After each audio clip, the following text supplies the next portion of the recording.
문재인 대통령의 최측근인 양정철 전 비서관이 민주연구원장으로 복귀하면서 내년 총선에서 승리를 강조했습니다. 이와 함께 한동안 정치권과 거리를 뒀던 청와대 일기 참모진들의 총선 행보도 본격화했습니다. 한편 이번 주 토요일 5.18 기념식에 참석하는 황교안 대표의 광주행을 둘러싸고도 정치권의 논란이 커지고 있습니다. 오늘 정치권 이슈는 차재현 부산 가톨릭대 교수, 이경수 전 새누리당 부대변인과 짚어보겠습니다. 안녕하십니까? 예, 안녕하세요. 안녕하십니까? 오셨습니까? 양정철 전 비서관이 민주연구원장으로 돌아왔습니다. 오늘 민주연구원장으로 저희가 이제 부를 텐데 예. 첫 출근길에 원팀을 강조를 했거든요. 저희가 이야기 준비했습니다. 듣고 오시죠. 저는 그 친문 비문이 있다고는 보지도 않습니다. 오히려 청와대에 있던 분들도 결국은 다 방에 있다가 가서 공익근무하고 돌아오셔서 복귀한 분들이고요. 총선 승리라고 하는 대의 앞에서 모두 국민들 앞에 겸허하게 원팀이 돼서 갈 거라고 생각을 합니다. 저는 당에 헌신을 하러 온 것이지 재정치를 하러 온 게 아닙니다. 어떻게 들으셨습니까? 역시 뭐 양정철 원장의 오늘 출근 첫 길의 이 코멘트 중에서 가장 저의 이 주목해서 들었던 이야기는 결국은 정권 교체의 완성은 총선 승리라는 겁니다.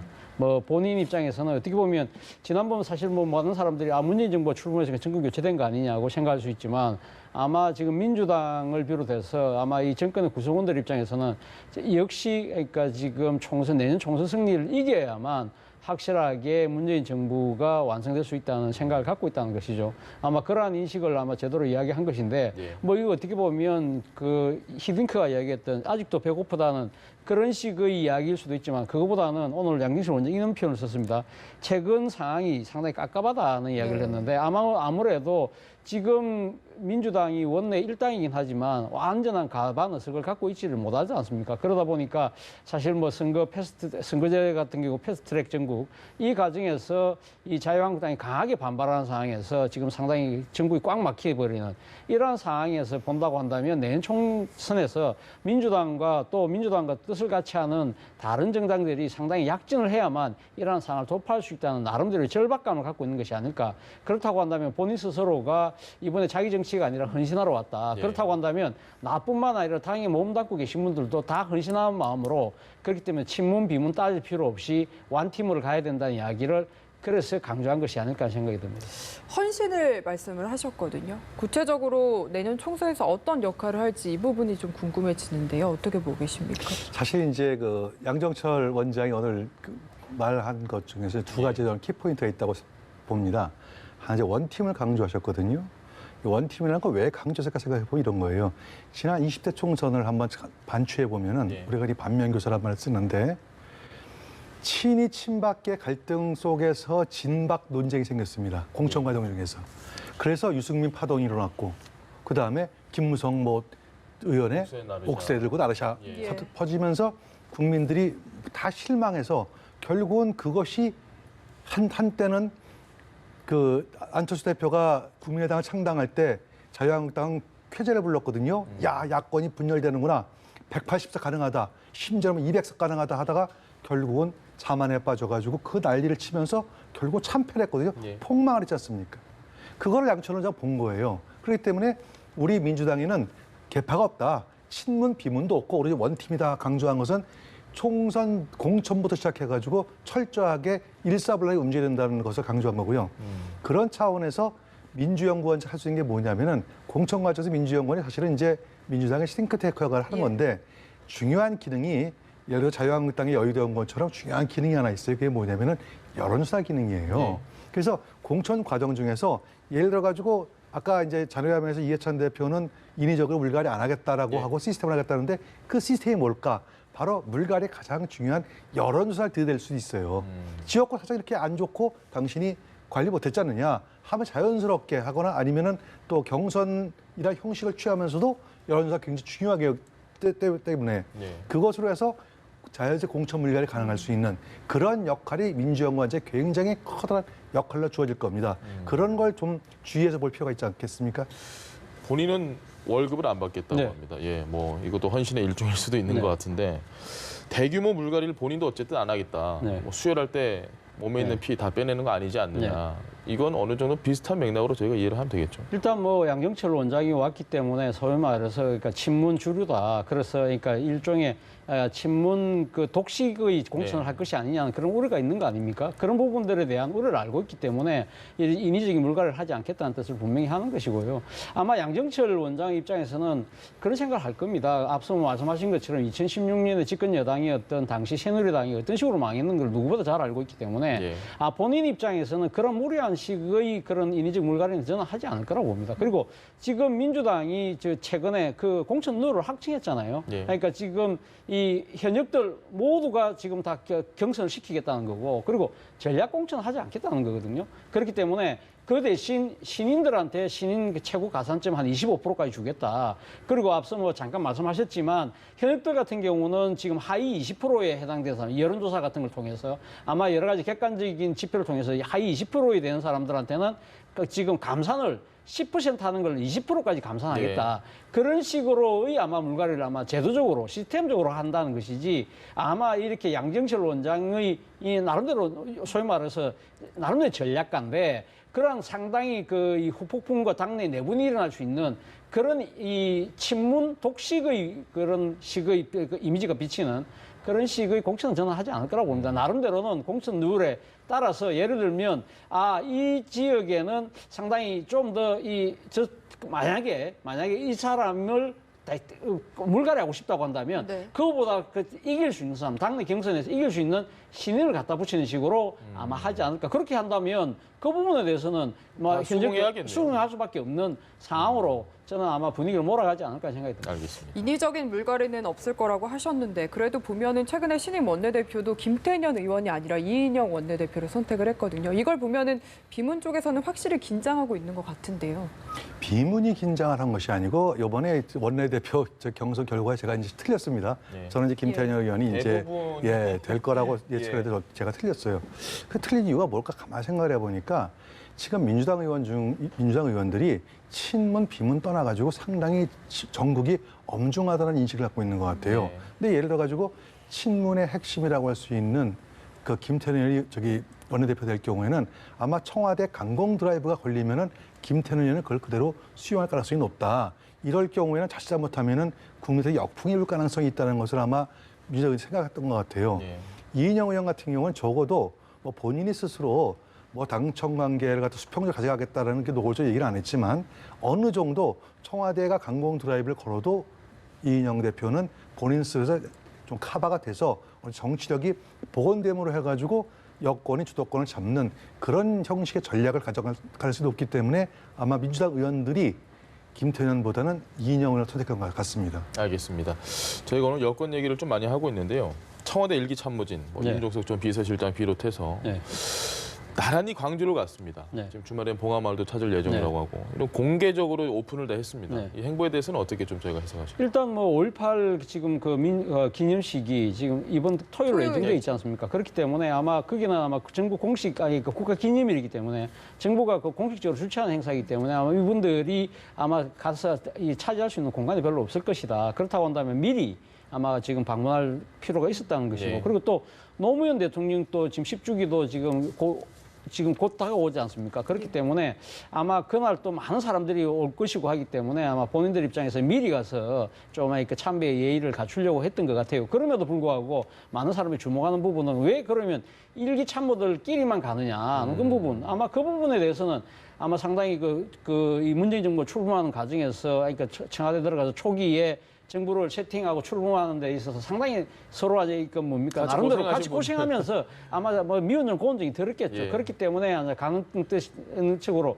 볼 수밖에 없는 것인데 그럼에도 불구하고 정치적인 상당히 나름대로 하면이 있다. 예. 나름대로 그러니까 지금 문재인 정부를 출범하고 이 하는 과정에 있어서 아마 나름대로는 서로의 그 가치를 상당히 공유를 했을 것이다. 그렇다고 한다면 내년 총선에서 가면 민주당이 어떤 식으로 나가야 될 것이냐에 대해서는 아마 이분들끼리는 상당히 이심점심으로 아마 갖고 있는 뭔가가 지향점이 있을 거예요. 예. 그렇다고 한다면 그런 부분들에 대해서도 알게 모르게 당에 우회적으로 아마 우리들의 생각을 좀 존중해달라는 식의 그런 정치적 메시지를 보내는 것이 아닐까라는 생각이 듭니다. 알겠습니다. 임종석 비서실장 같은 경우에는 SNS로 최근 또 의견을 밝힌 게 있어서요. 그 황 대표가 최근에 좌파는 제대로 돈 벌어본 적이 없다라고 비판을 했는데 여기에 대해서 답변을 내는 것 같습니다. 세상은 빠르게 변하고 진화하는데 공안 검사 시절 인식에서 한 걸음도 진화하지 않고 있다라고 얘기를 했는데 좀 어떻게 보셨습니까?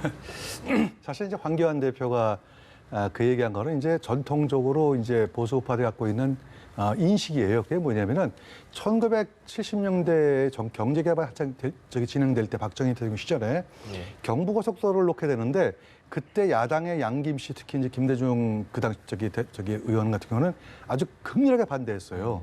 왜냐면 이제 지금 나라 망한다 할 정도로 반대했거든요. 이제 그런 인식이 쭉 깔려 있는 거죠. 소위 말해서 민주화 운동했다는 사람들, 이념적으로는 좀 진보 좌파 이런 쪽 사람들은 제대로 경제 인식 갖지도 않고 그것을 모두게 정치 투쟁으로 보려고 한다라는 기본 인식이 갖고 있기 때문에 이제 황 대표가 그런 말씀하셨는데 물론 이제 좋은 얘기는 아닙니다. 좋은 얘기는 이제 얘기라는 뜻은 아니고 다만 이제 그러한 맥락이 아마 쭉 내려왔던 것으로 보여지고 그다음에 임종석 실장하고 황교안 대표하고는 좀 악연이 있잖아요. 과거의 인연 좀 1989년도를 기억을 하고 있는데 그 당시에 이제 그 임수경 학생을 이제 그 전대협 3기 의장 시절에 방북시킬 때 나중에 이제 그 끝나고 나서 국가보안법 위반으로 이제 입건됐죠. 그때 수사검사 그 당시에 서울지검 그 2차장이었던 그러니까 공안 2부의 검사가 황교안 검사였어요. 그래서 직접 이제 그 임종석 실장을 수사했던 당사자예요. 그러더니 그런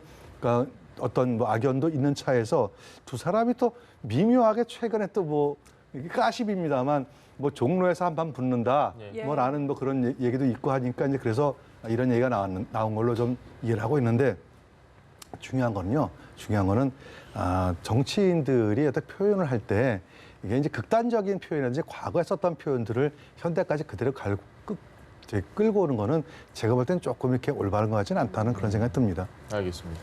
두 사람이 종로에서 맞붙을 가능성에 대해서는 어떻게 생각하세요? 일단 뭐 여러 가지 변수들이 남아 있죠. 지금 당장 그 종로에 지금 현역 의원이 정세균 전 국회의장이지 않습니까? 뭐 물론 국회의장 지내고 나면 다 정계를 은퇴하는 것이 지금까지 관행이었는데 그 관행은 법적 구속력 이걸 갖고 있는 것이 아니기 때문에 정세균 의장이 한다고 한다면 아마 임종석 그 전 실장 같은 경우도 아마 그 도전장을 내기 힘들 겁니다. 그럼에도 불구하고 만약에 좀 수도권 내에 특히 서울을 그러니까 이 정치 1번지라고 있는 종로에서 뭔가 새로운 바람을 일으키겠다고 해서 만약에 지금 민주당에서 새로운 사람을 내게 될 경우에는 아마 임종석 전 실장도 상당히 아마 후보로 강하게 오르지 않을까 하는 생각인데 그러나 그거보다는 아마 정가에서는 임종석 전 실장보다는 이낙연 총리를 더 지금 주목하는 분위기가 있는 것 같아요. 오늘 뭐 이낙연 총리가 총선에서의 역할을 오늘 할 수 있다는 이야기를 했거든요.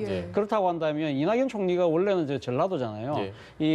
전라도 한평인가 그랬는데 아마 이번에 만약에 총선에서 역할을 한다고 한다면 지역구를 선택할 경우에는 제가 생각해서는 총로가 될 가능성이 높다. 그렇다고 정치 1번지로 와서 아마 이 총선을 지휘할 가능성이 높은데 과연 그럴 경우에도 그럼 황교안 대표가 그럼 지금 이 종로에서 같이 이 맞대응을 할 것이냐. 그렇다고 한다면 지금 차기 그 대선 주자 여론조사에서 1, 2위를 다투고 있는 두 사람의 빅매치가 미리 벌어질 수도 있는데 아마 그런 여러 가지 가능성들이 또 정치적인 상당히 부담을 갖고 있잖아요. 그렇다고 한다면 아마 여권에서는 또 임종석 전 실장을 또 고려할 수도 있는 거고 뭐 이런저런 여러 가지 변수들이 있기 때문에 아직까지 뭐 지금 종로에서 임종석 전 실장과 황교안 대표가 딱 이렇게 지금 소위 말하는 맞짱을 뜬다. 그 이야기하기까지는 아직까지 조금 더 지켜봐야 될 조금 이런 얘기인 것 같습니다. 알겠습니다. 이낙연 총리까지 나왔는데 좀 어떻게 전망을 하십니까?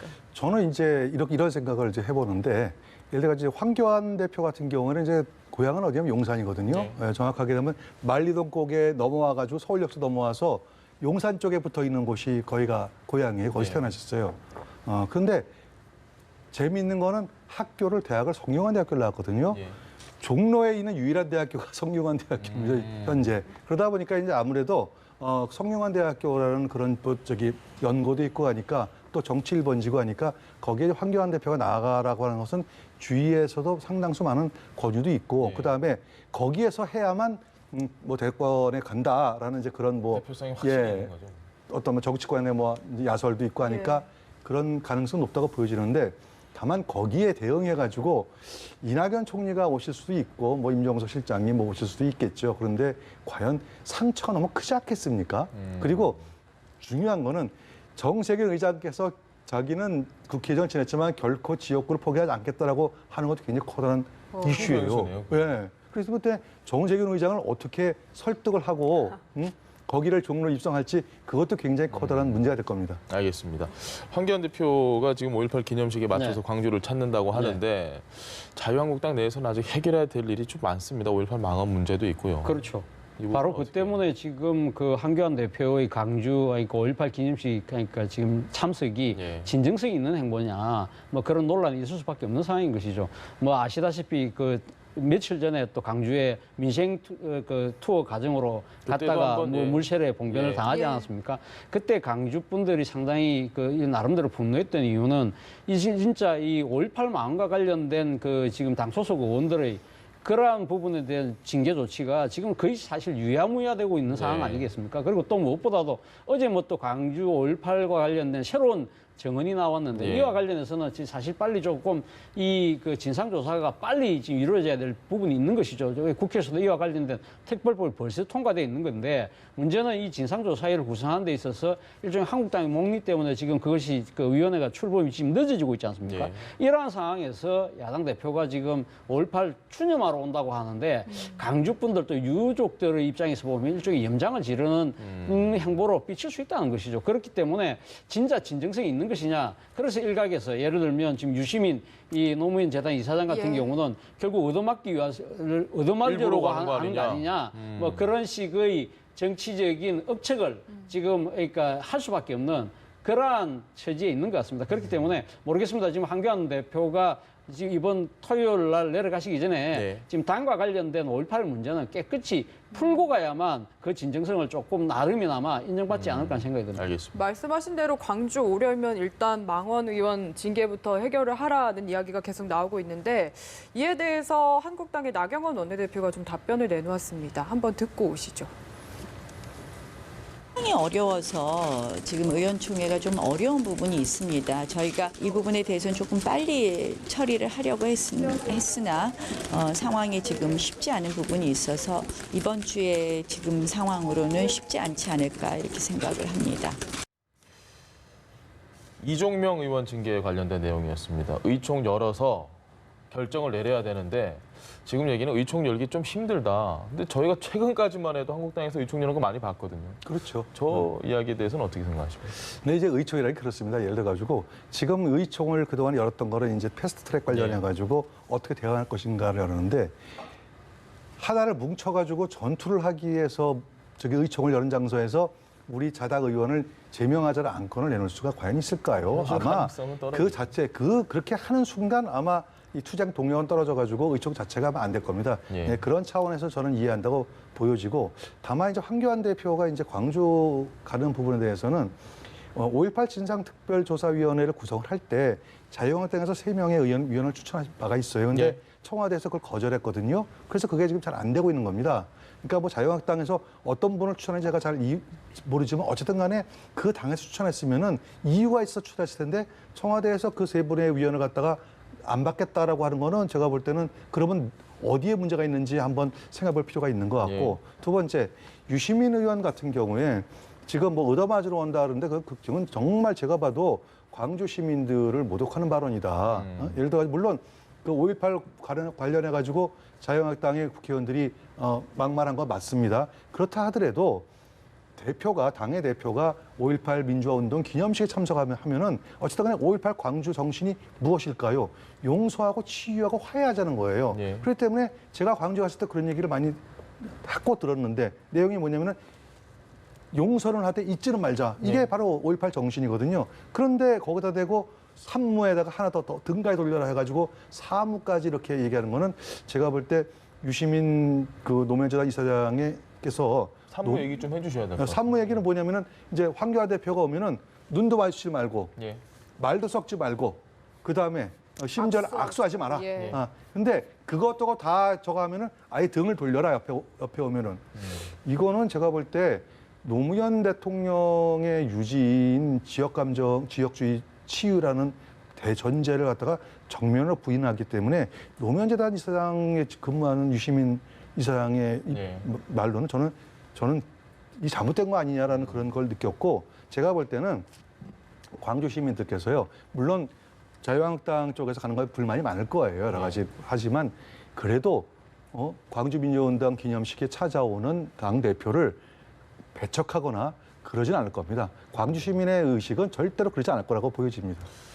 문제는 앞서도 제가 말씀드렸습니다만은 황교안 대표를 비롯해서 자유한국당이 5.18 문제에 대해서 과연 진정성 있는 사과와 진상조사를 할 그러니까 이 준비가 되어 있냐는 부분이거든요. 그러니까 그런 것도 없이 당연하게 국가기념일이니까 저 제1야당의 대표니까 의례적으로 가서 그냥 고개 숙이고 와야 되겠다는 식의 접근 방식이라고 한다면 강주 분들 입장에서는 열받을 수밖에 없는 것이죠. 네. 그렇다고 한다면 그중에서 이 욱하는 분들 중에는 상당히 어떻게 보면 상당히 격한 행동을 할 가능성이 있잖아요. 만약에 그렇게 될 경우에는 그 후폭풍이 상당히 강주 정신을 또 진짜 훼손할 수도 있는 차원이기 때문에 아마 유시민 이사장 입장에서는 상당히 그런 빌미 자체를 주지 않으려고 하면 아예 황교안 대표를 아예 그러니까 이 지금 그 냉랭하게 대할 필요가 있는 것이다. 그러면서 오히려 황교안 대표하고 아예 신체적 접촉 자체를 아예 하지 않는 것이 하나의 방법일 수 있다는 그러한 차원인 것이죠. 그러니까 예를 들면 과거 87년도 대통령 선거 때 당시 민정당 후보였던 노태우 후보가 이 강주에 가서 돌팔매를 맞았어요. 그때는 뭐 노태우 후보 자체가 이 지금 5.18과 관련된 신군부의 그 지휘관이었기 때문에 뭐 어떻게 보면 강주 분들 입장에서는 돌팔매를 하는 것이 충분히 이해될 수 있는 상황이었는데 근데 그걸 가지고 대구에 가서 유세를 하면서 그걸 갖고 지역 감정에 악용한 사례가 있었다는 거죠. 그렇다고 한다면 유시민 이사장 입장에서는 과거 정치적인 전례가 있기 때문에 우리가 이런 식으로 그러니까 황교안 대표에게 우리가 열이 받지만 이런 식으로 가격한 행동을 할 경우에는 똑같은 그런 87년도의 사례가 되풀이될 수 있으니 조심하자는 이야기를 한 것이 아닐까 하는 생각인데 그럼에도 불구하고 와서 말씀하신 것처럼 유시민 이사장 같은 경우는 상당히 나름대로 정치적 위상과 뭐 물론 정치는 안 한다고 하지만 그분이 갖고 있는 말의 그 뭡니까 파장이나 이런 것이 상당히 영향력이 크잖아요. 그렇다고 한다면 한국당이 그러한 생각을 갖고 있는지 없는지 모르겠지만 지역 감정에 악용한 것처럼 예단한 부분은 저는 조금 지나쳤다. 그 부분은 지나쳤지만 그러나 말을 한 그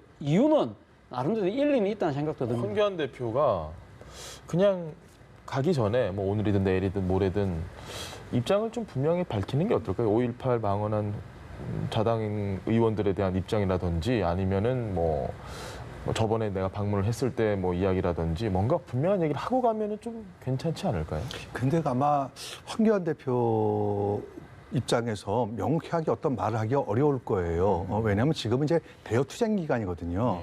대여 투쟁을 안 하는 평상시에 같았으면 아마 황교안 대표가 충분히 설명을 하고 뭐 사과할 거 사과하고 그 다음에 아마 갈 텐데 지금 대여 투쟁 기간이기 때문에 그 전열을 흐트러지지 않는다는 차원에서 그렇게 얘기하기는 거는 좀 쉽지 않을 겁니다. 역사 문제는 좀 다르지 않습니까? 근데 이제 문제는 역사 문제 다르죠. 예. 다만 예를 들어 가지고 그러면은 저기 그 너무 많이 세대가 뛰어넘어 가지고 벌써 몇십 년 된 사건에 대해서 황교안 대표가 특별히 어떤 얘기를 할까요?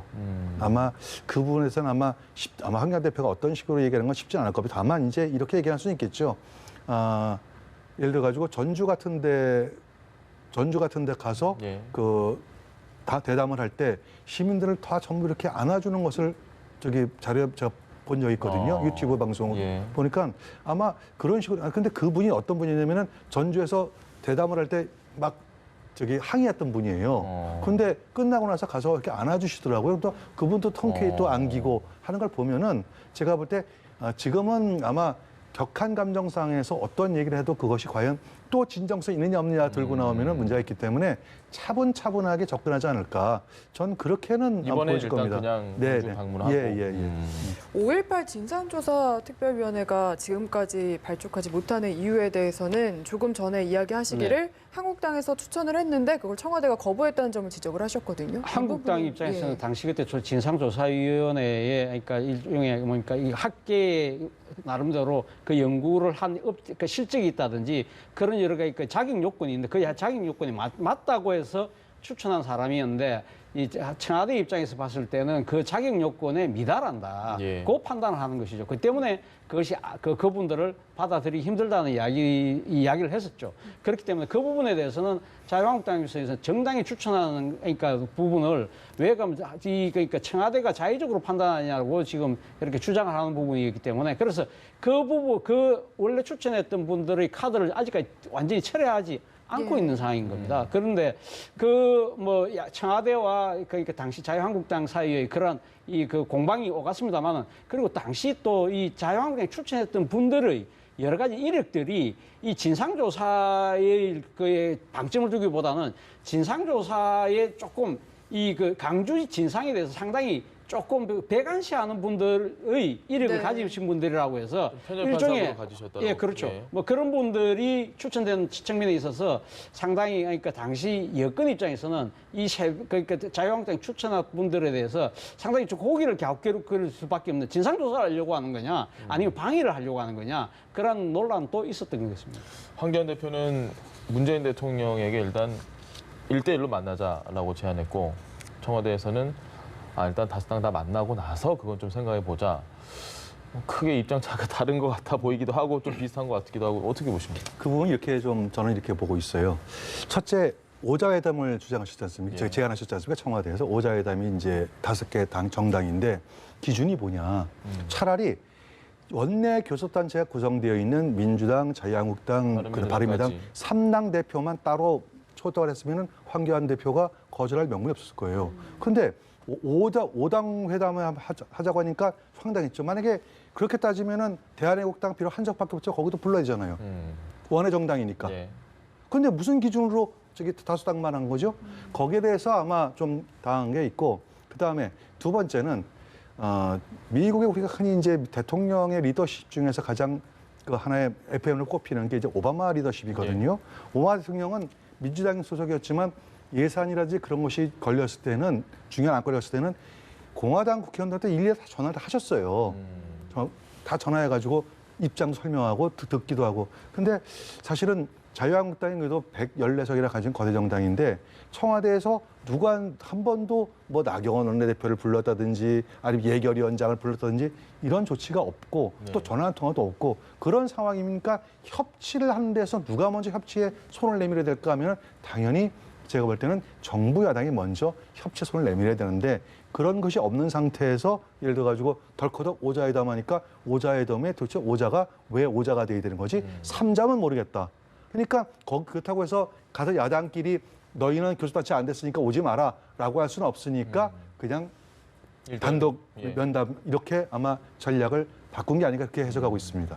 청와대와 여당에서 조금 더 양보를 해야 한다. 네, 저도 그러니까 청와대와 그러니까 여당이 양보할 필요는 있다고 봅니다만 앞서 말씀하신 것 중에 왜 5당 대표 회담이냐 그거는 아마 나름대로 그 이유가 있죠. 왜냐하면 이 지금 그 문재인 대통령이 지난해 그 여야 5당 원내대표와 청와대 회동을 할 때 그때 당시 여야 5당 원내대표가 왜 5당이 왔느냐. 그때 당시 정의당과 민주평화당이 교섭단체를 구성하고 있었잖아요. 예. 그렇기 때문에 그러니까 교섭단체를 구성한 5개 당의 원내대표들하고 그 이야기를 하고 그 회의를 마치면서 만들었던 공식 기구가 있습니다. 그 여야정 국정상설협의체라는 거거든요. 한 번 딱 했죠. 딱 한 번 하긴 했습니다만 어쨌든 그 그러니까 그 상설협의체에 예하정 협의체에 지금 5개 당이 들어가 있었기 때문에 네. 아마 그러니까 문재인 대통령이 지난번 대담 때 아마 5당 대표 회담을 이야기를 하지 않았나는 생각이고요.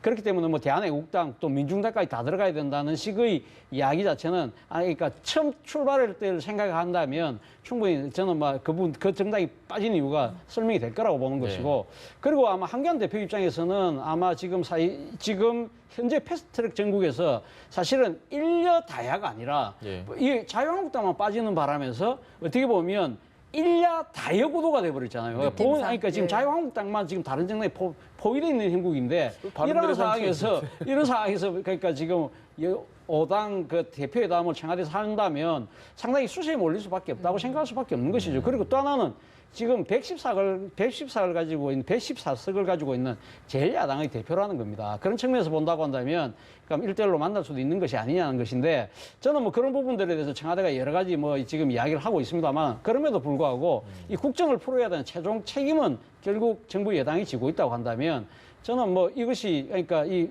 5당 대표하고 다 만나고 따로 그러면 또 별도로 지난번 그 홍준표 대표를 만날 때처럼 이렇게 개별적으로 할 수도 있는 것이고 아니면 이번에는 5개 정당 대표들을 그러니까 5번 개별 회담을 하고 네. 그 신뢰가 쌓이면 다시 5당 대표로 회담을 하는 식의 조금 그 융통성과 신축성을 발휘할 필요가 있지 않나 생각이 듭니다. 열세는 어쨌든 지금 청와대에서 쥐고 있다라고 두 분이 좀 어느 정도 그 부분은 일치하는 견해를 보이시는 것 같은데 문재인 대통령이 어제 수보회의에서 수석보좌관회의에서 했던 얘기를 보면 좀 글쎄요 뭐 굉장히 좀 화가 난 듯한 발언이라고 저는 이해를 했습니다. 막말과 험한 말로 혐오로 부추기지 말자.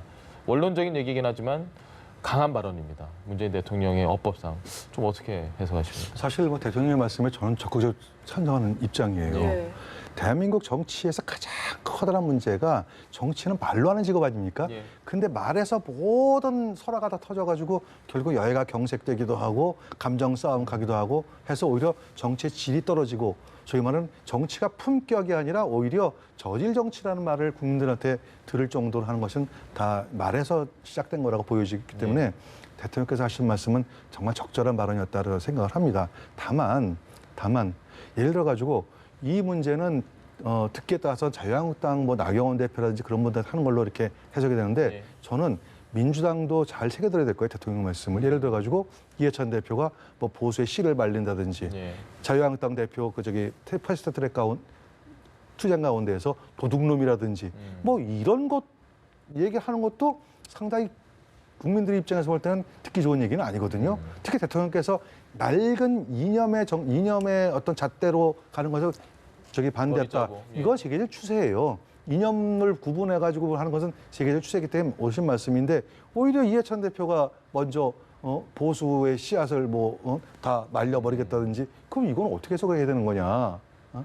라고 할 때는 대통령이 하신 말씀은 비단 야권인뿐만이 아니라 꼭 집어서 자유한국당의 지금 최근에 막말 퍼레이드에서만 경고한 것이 아니라 모든 정치권 민주당 내부에도 이런 것들은 대한민국 정치의 어떤 발전을 위해서라도 반드시 없애다 정말 이거야말로 적폐다 하시는 말씀을 저는 그렇게 새겨 듣고 있습니다. 차 교수님은 어떻게 들으셨나요? 뭐 오죽했으면 대통령께서 그런 말씀을 하셨을까 하는 생각이 들더라고요. 사실 어떻게 보면 지금 자유한국당이 패스트트랙 그 전국을 핑계로 해서 지금 일점 그러니까 장애 투쟁을 벌이고 있지 않습니까? 아마 대통령 입장에서는 지금 그 국회에 제출되는 추경 예산안, 추경 자체가 사실 어떻게 보면 상당히 타이밍이 맞아야만 제대로 효과를 발휘할 수 있는데 이 골든 타임이 다 지나가고 있잖아요. 얼마나 안타깝겠습니까?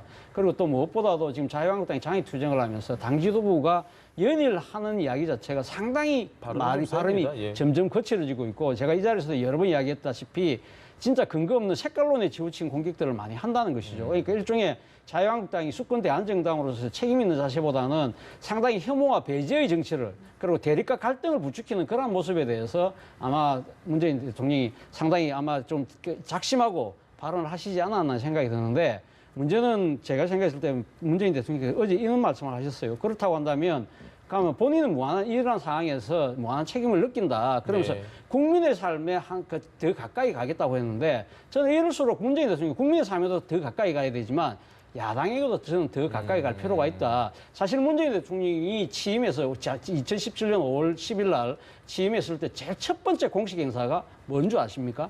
바로 자유한국당 당사 방문이었어요. 그렇죠. 그때 하신 말씀이 있습니다. 거기 가서 앞으로도 한 번 당사 방문은 일성으로 그치는 것이 아니라 앞으로 이런 자세로 계속 전국을 운영해 나가겠다고 했는데 이런 식으로 자유한국당이 계속적으로 이렇게 할 때는 자꾸 태행적으로 나갈 때는 대통령께서 좀 더 한 걸음 한 걸음 더 다가가서 야당을 껴안고 설득하는 노력이 필요하지 않을까 생각이 듭니다. 그러면 황교안 대표와 1대1 회담도 청와대가 좀 충분히 고려를 해봐야 된다고 생각하십니까? 현 상황에서? 네.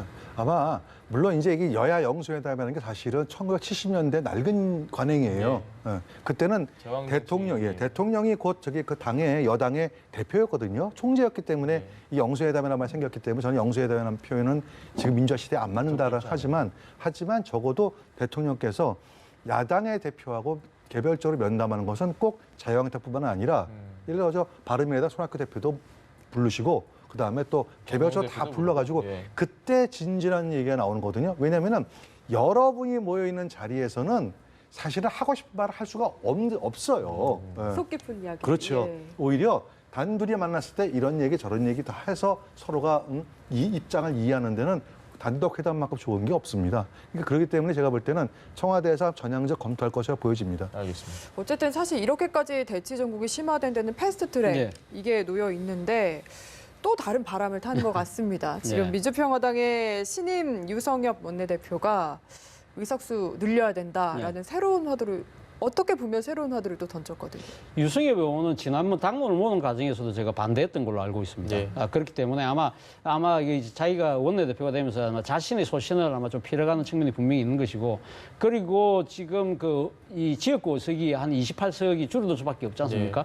이 경우에는 본인이 지금 지역구인 이 지금 고창 정읍이 아마 지금 축소될 가능성도 있다. 그러나 아마 자신의 정치적 이해도 있지만 그거보다는 아마 지금 이제 준연동제를 한다 하더라도 지금 호남에서 민주평화당의 지금 지지율이 상당히 한 자릿수보다도 훨씬 더 밑바닥에 있기 때문에 이러한 상황이라고 한다면 전혀 이 정치적인 이해를 그러니까 이익을 갖고 올 수 없다. 그렇다고 한다면 차라리 이 준연동제를 기반으로 한 패스트트랙보다는 차라리 소선거구제의 그 현행대로 가더라도 이런 식으로 판을 흔들면서 제3지대 신당을 만드는 것이 낫다고 판단했을 가능성도 있고요. 또 한편으로는 뭐 심상정 의원이 한 이야기이긴 합니다만은 아마 그래도 이 지금 민주평화당에서 이렇게 당론까지 다 모아서 어렵게 했는데 그렇게 뭐 원내대표가 깰려고 하겠느냐. 일종의 앞으로 앉아 이 패스트트랙에 올라가 있지만 계속적으로 국회 상임위에서 논의를 해야 되는 상황에서 민주평화당의 발언권을 높이기 위한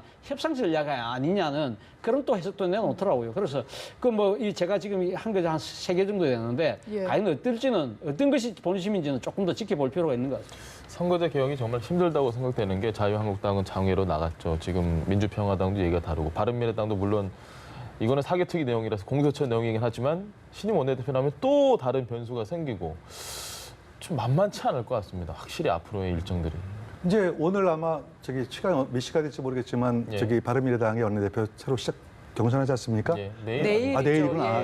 김성식 의원이 될지 아니면 오신환 의원이 될지 모르겠지만 두 분 다 일단 지금 패스트트랙 반대는 하고는 사실이에요. 그렇기 때문에 이것은 처음부터 논의가 다시 들어야 될 겁니다. 괜히 패스트트랙 올려놔가지고 이 사단을 겪고 있는데 차라리 없던 걸로 하고 처음부터 다시 시작하는 게 맞다. 그런데 한 가지 지금 국민들이 사실은 그 연동형 비례대표제를 반대하는 게 그 제도가 잘못되고 나쁘다는 게 아니에요.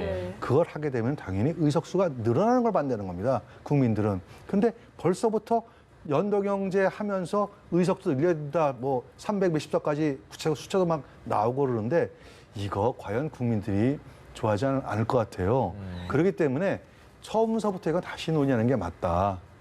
그렇게 보여집니다. 알겠습니다. 네, 오늘 두 분 말씀 여기까지 듣겠습니다. 차재현 부산가톨릭대 교수, 이경수 전 새누리당 부대변인이었습니다. 감사합니다. 네, 고맙습니다.